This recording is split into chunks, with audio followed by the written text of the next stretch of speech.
देखाओ रे, माया के रद्दामा चलाओ रे।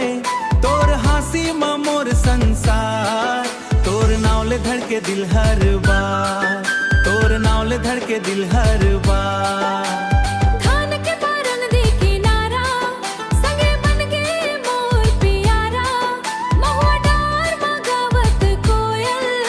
के मन हो जाते घायल, तोरे गोठ मा जादू हीरो, तो संगे बन मोर परा।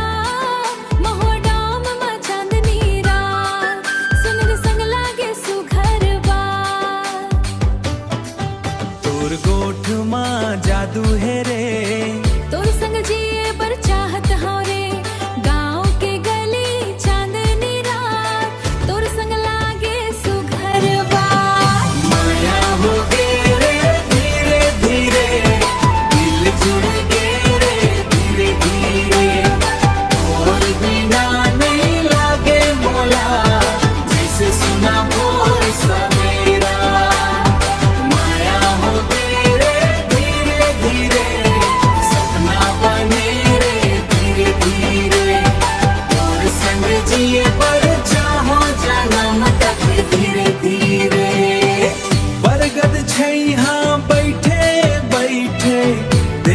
तोला चुपके चुपके पवन बहाए माया के संदेशा, भर देते मन मानवा उम्मीद ला।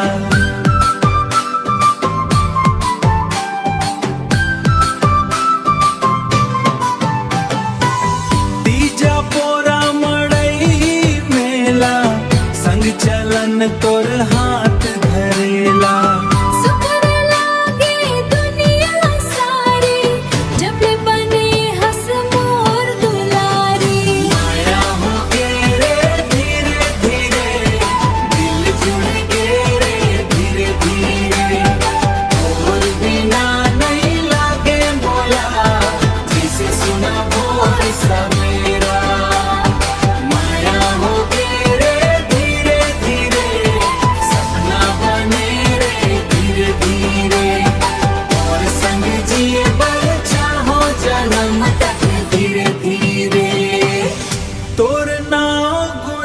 मोर मनमा